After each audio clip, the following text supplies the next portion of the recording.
Halo teman-teman, Assalamualaikum warahmatullahi wabarakatuh. Balik lagi di channel David Eka Saputra. Pada video kali ini saya akan bahas bagaimana cara perawatan tanaman melon usia 1 hari setelah tanam sampai usia 10 hari setelah tanam. Apa saja yang saya lakukan, bagaimana cara saya mencegah serangan keriting daun, dan bagaimana cara saya menyuburkan tanaman agar nanti tanaman dapat tumbuh subur dan sehat. Untuk itu jangan kemana-mana, simak videonya sampai akhir.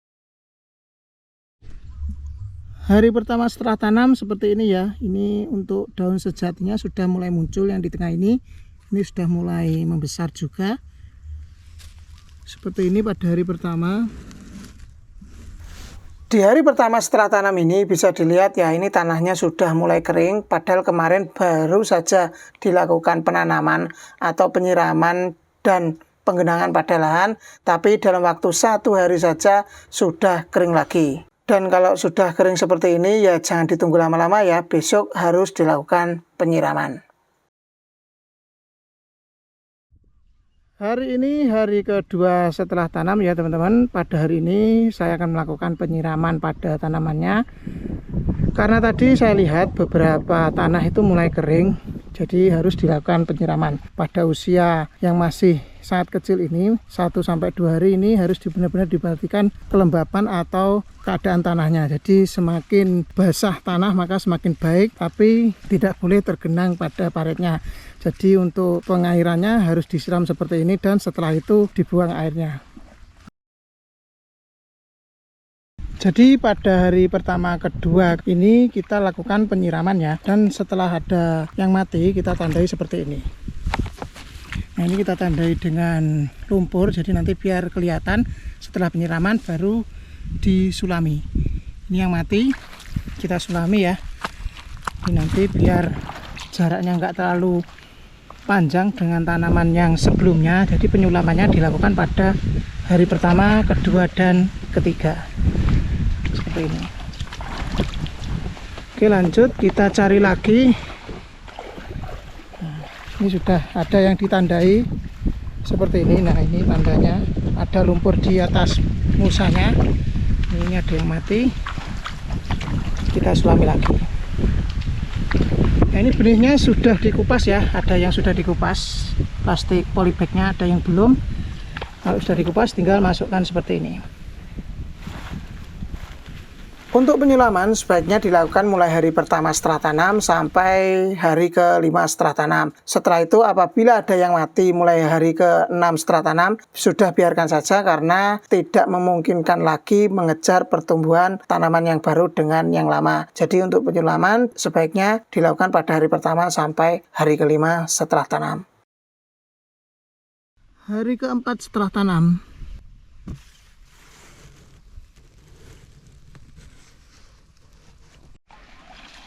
Hari ini hari ke-5 setelah tanam. Untuk pertumbuhan tanamannya seperti ini ya. Pada hari ke-5 setelah tanam bisa dilihat ini daun sejatinya ada 2. Ini yang daun pertama, ini daun kedua sudah mulai muncul. Seperti ini pertumbuhan pada hari ke-5 setelah tanam.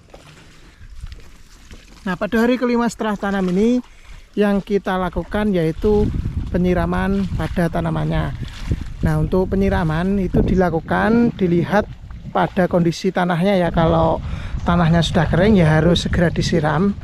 Kemarin pada hari kedua sudah dilakukan penyiraman padahal baru 1 hari, karena tanahnya itu cepat sekali kering dan cuacanya panas sekali, jadi harus disiram. Nah pada hari ketiga dan keempat itu tanahnya masih basah, jadi nggak perlu disiram, tapi pada hari ke-5 ini sudah benar-benar kering. Jadi pada hari ke-5 setelah tanam ini dilakukan penyiraman lagi. Tadi saat penyiraman saya melihat ada beberapa tanaman yang sudah mulai terserang hama seperti ini contohnya. Jadi untuk mengatasi serangan hama tersebut besok saya akan lakukan penyemprotan dengan pestisida.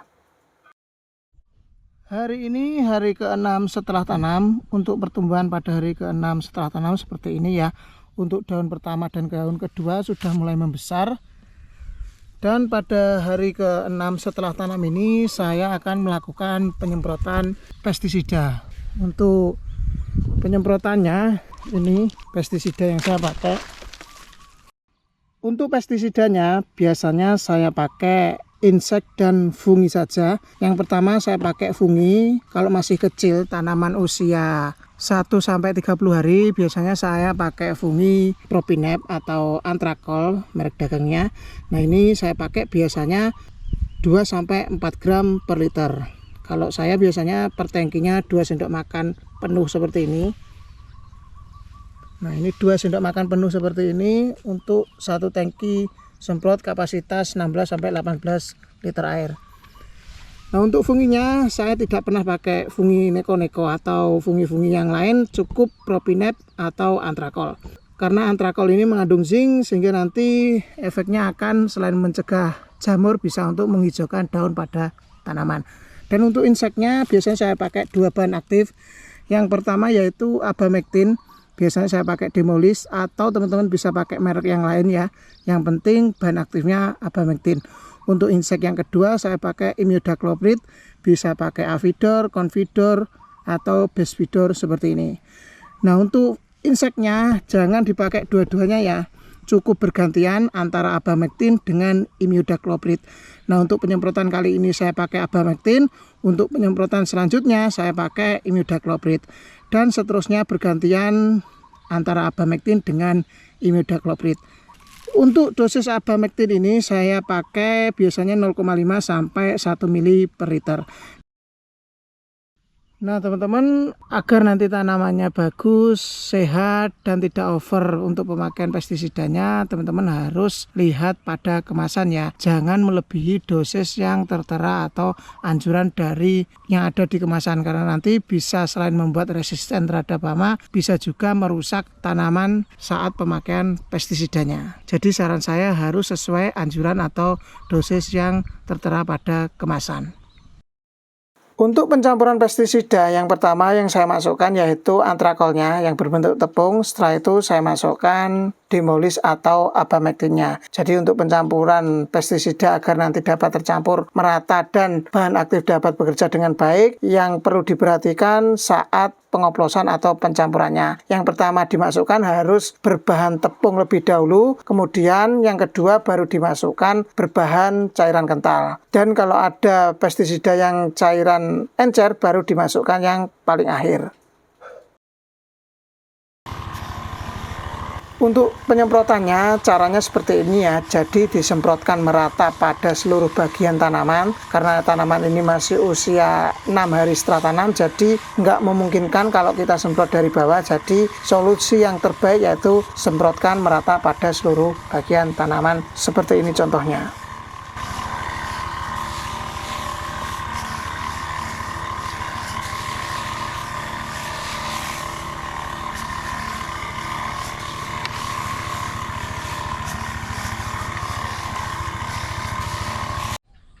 Hari ini hari ke-7 setelah tanam ya. Untuk tanamannya teman-teman bisa lihat ya, seperti ini sudah mulai membesar. Saya akan lebih mendekat lagi ya. Pada hari ke-7 setelah tanam itu pertumbuhannya seperti ini. Untuk daunnya sudah mulai muncul daun ketiga yang di tengah ini. Nah ini yang sebelah sini sudah mulai muncul daun ketiganya.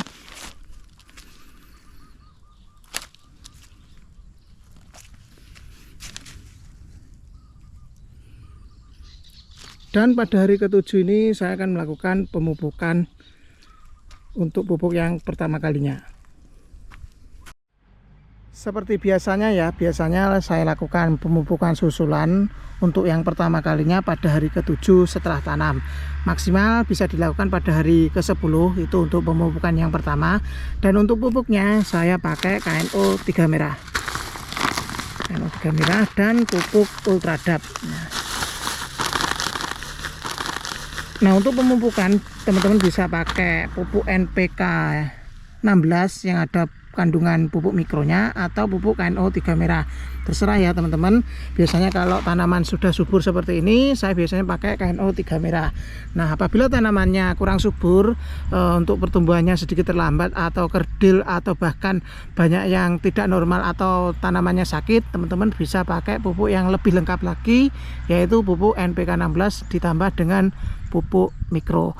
Karena kemarin saat pemupukan dasar saya sudah pakai pupuk NPK, dalam hal ini Ponska dan pupuk mikronya cukup banyak. Jadi teman-teman bisa lihat tanamannya sudah subur. Nah, untuk pemupukan susulannya saya hanya pakai pupuk KNO 3 merah. Nah, untuk kandungan KNO 3 merah ini yang pertama yaitu ada nitrogen dalam bentuk nitrat 15% dan pupuk kalium 15%. Nah, ini harusnya dalam pemupukan susulan harus ada pupuk mikronya, pupuk makronya. Pupuk makro itu ada nitrogen, ada fosfat, dan ada kalium atau NPK. Nah, untuk fosfatnya saya pakai pupuk Ultradap. Ini kandungan fosfatnya cukup besar 60% dan nitrogennya 12%. Jadi untuk melengkapi pupuk makro atau pupuk NPK-nya bisa pakai pupuk NPK 16 atau pupuk KNO 3 merah ditambah dengan pupuk Ultradap. Nah, untuk dosisnya biasanya saya pakai itu untuk setiap 1 kilo pupuk saya encerkan jadi 3 gayung air. Karena ini dalam satu kemasan KNO 3 merah ada 2 kilo, jadi nanti saya encerkan jadi 6 gayung air ya. Jadi seperti ini caranya. Kita masukkan dulu pupuk KNO 3 merahnya.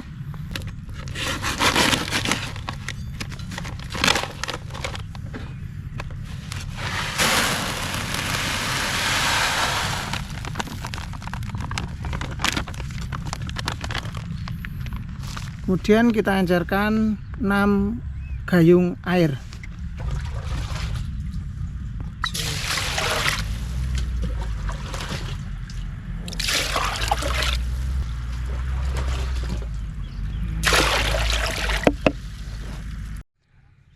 Setelah itu kita masukkan pupuk Ultradap.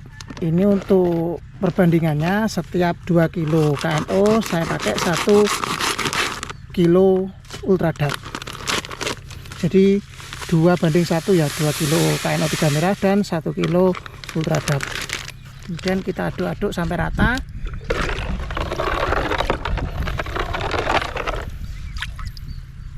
Setelah pupuk tercampur rata, kita isi dulu jerigen kocornya ya. Nanti diisi sampai 3/4 segini ya. Nah, diisi sampai 3/4. Nah, untuk kapasitas jerigennya ini 20 liter air.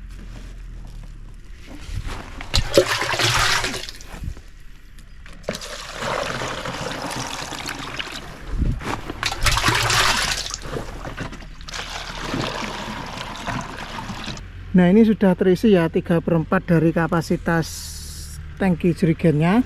Setelah itu kita masukkan 1 gayung pupuk yang sudah diencerkan. Kita aduk dulu sampai tercampur lagi, karena biasanya kalau nggak diaduk banyak pupuk yang mengendap di bawah. Jadi harus diaduk biar tercampur lagi. Oke, setelah ini baru kita masukkan pupuknya. Jadi tadi saya sudah mengencerkan pupuk KNO 3 merah dengan Ultradap dengan 6 gayung, 2 kilo KNO 3 merah dan 1 kilo Ultradap diencerkan 6 gayung, dan nanti 1 gayungnya untuk 1 jerigen. Jadi nanti 6 gayung air ini untuk 6 jerigen kocor. Untuk pengocoran yang pertama ini saya mesti lakukan atau kocornya pada lubang tanam seperti ini ya. Dikocorkan langsung pada lubang tanam. Tujuannya yaitu karena tanaman ini masih kecil, akarnya belum menyebar luas. Jadi untuk pengocoran langsung pada lubang tanamnya seperti ini. Dan untuk dosisnya biasanya saya kocorkan 100 sampai 120 ml per lubang tanam.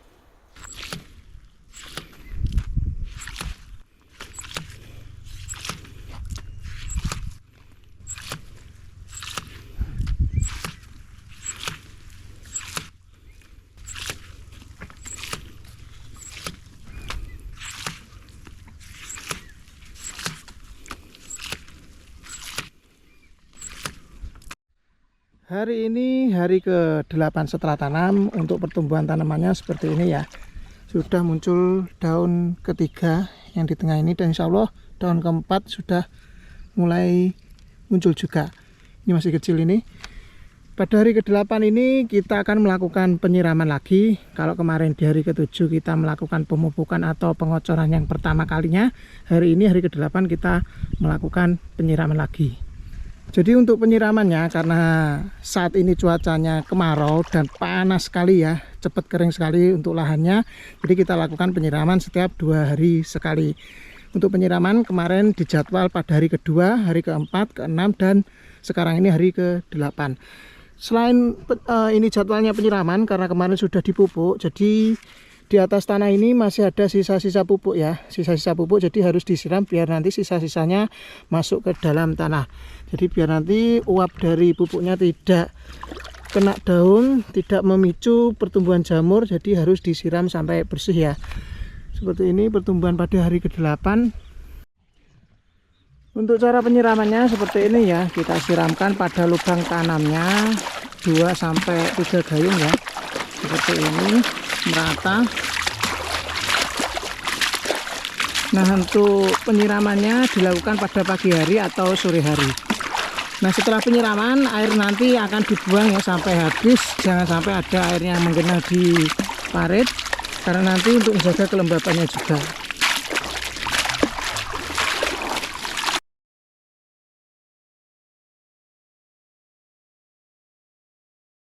Hari ini hari ke-9 setelah tanam, seperti ini ya pertumbuhan pada hari ke-9. Daunnya semakin besar dan untuk cabangnya sudah mulai bermunculan.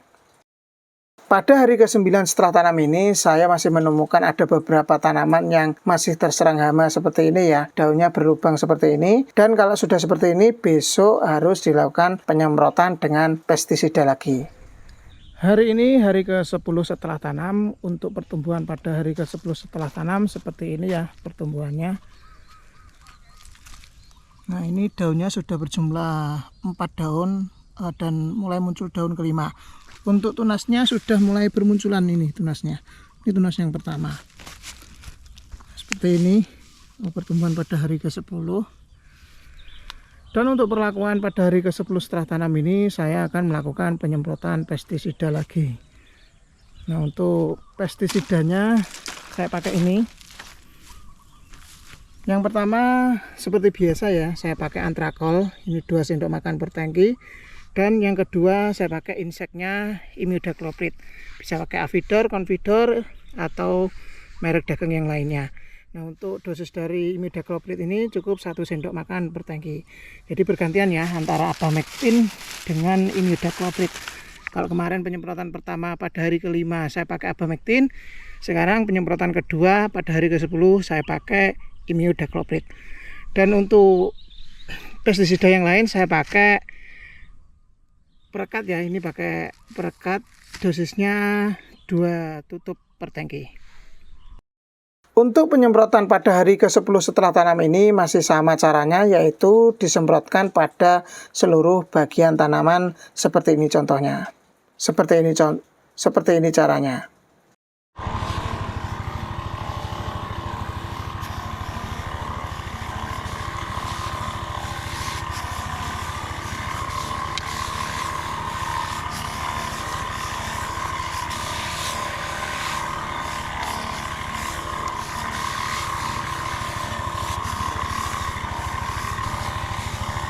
Oke teman-teman, jadi seperti itu ya perawatan tanaman melon usia 1-10 hari setelah tanam. Teman-teman tidak harus plek ketiplek dengan apa yang saya lakukan ini, tapi sesuaikan dengan kondisi cuaca atau lingkungan sekitar lahan dari teman-teman semuanya. Untuk penyiraman situasional ya usahakan dalam kondisi lembab bisa dilakukan 2-3 hari sekali. Untuk penyemprotan, kalau teman-teman menemukan ada beberapa tanaman yang sudah terserang keriting, ya jangan 5 hari seperti saya, bisa dilakukan setiap 3 hari sekali. Untuk pemupukan sebaiknya dilakukan paling cepat umur 7 hari dan maksimal umur 10 hari harus sudah dipupuk untuk pengocoran yang pertama. Oke teman-teman, sekian video kali ini tentang perawatan tanaman melon usia 1 hari setelah tanam sampai 10 hari setelah tanam. Di video selanjutnya, saya akan berbagi tips bagaimana cara menyuburkan tanaman agar nanti tanamannya tumbuh subur, sehat, dan kuat terhadap serangan keriting daun.